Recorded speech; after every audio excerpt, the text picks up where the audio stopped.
வணக்கம் நேர்களே, தஞ்சா சமையல் சந்தோஷினி. வாங்க, சப்பாத்திக்கு ஒரு குருமா செய்யலாம்.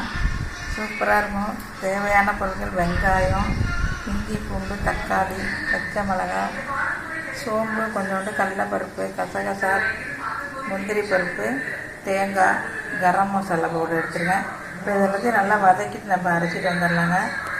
அடுப்பில் கடாய் போட்டிருக்கேன், ஆயில் ஊற்றிருக்கேன். இப்போ நம்ம வெங்காயம், தக்காளி, பச்சை மிளகாய் எல்லாம் போட்டுடலாம்.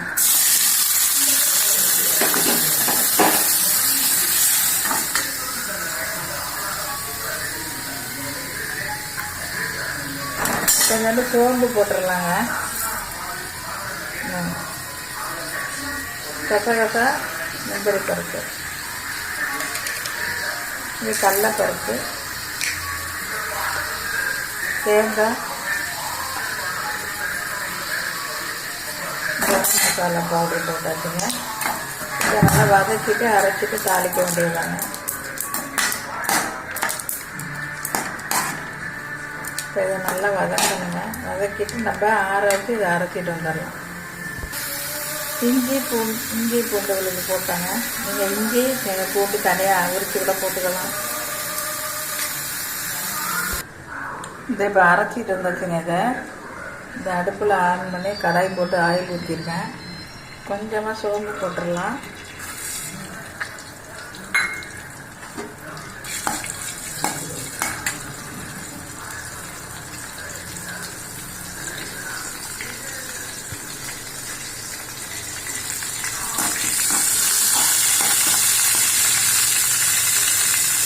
கருவேப்பிலை போட்டுடலாங்க.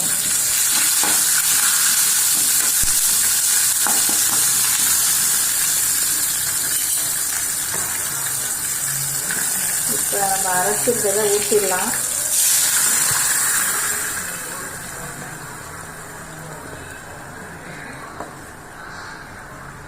உப்பு போட்டுடலாங்க.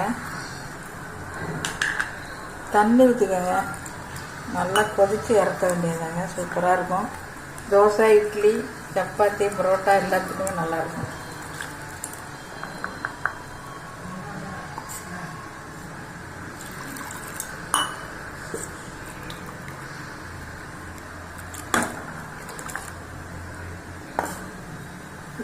மூடி வச்சிடலாங்க.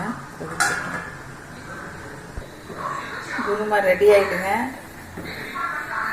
வீடியோ பிடிச்சிருந்தா லைக் பண்ணுங்கள், ஷேர் பண்ணுங்கள், சப்ஸ்கிரைப் பண்ணுங்கள். வாழ்க வளமுடன்.